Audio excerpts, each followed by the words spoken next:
Alors, grâce à la parité franc CFA euro, la France peut contribuer, peut continuer à acquérir des matières premières africaines sans débourser des devises. Elle peut également investir dans la zone franc sans risque de dépréciation monétaire.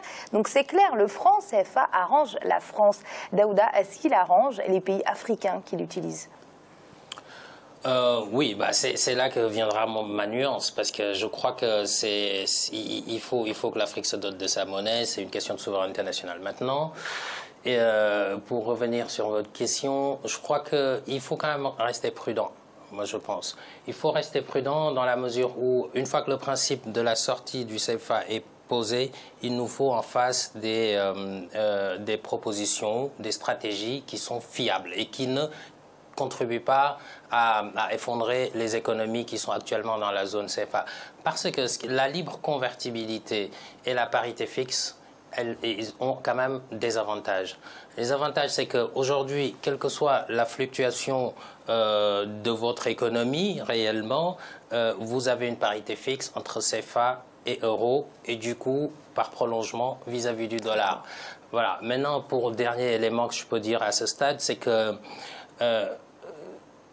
la question, c'est une question de gouvernance en Afrique. C'est ça qui est le plus important. C'est comment diversifier nos économies. Puisqu'on a besoin de devises, on importe beaucoup, on a besoin de devises pour importer. Comme la plupart des pays africains, notamment dans la zone CFA, ont des balances commerciales et la balance de paiement qui est déficitaire, si vous n'avez pas assez de devises parce que vous vendez beaucoup moins, vous exportez moins et que vous n'avez pas assez de devises, comment allez-vous trouver les devises nécessaires pour pouvoir importer les denrées que consomment vos populations si votre monnaie ne bénéficie pas de la confiance vis-à-vis des intervenants étrangers?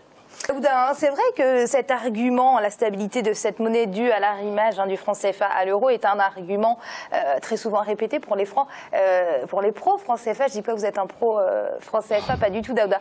En tout cas, c'est sur cet argument que M. Ekanga vous contredit. Quelle réponse auriez-vous à lui donner ?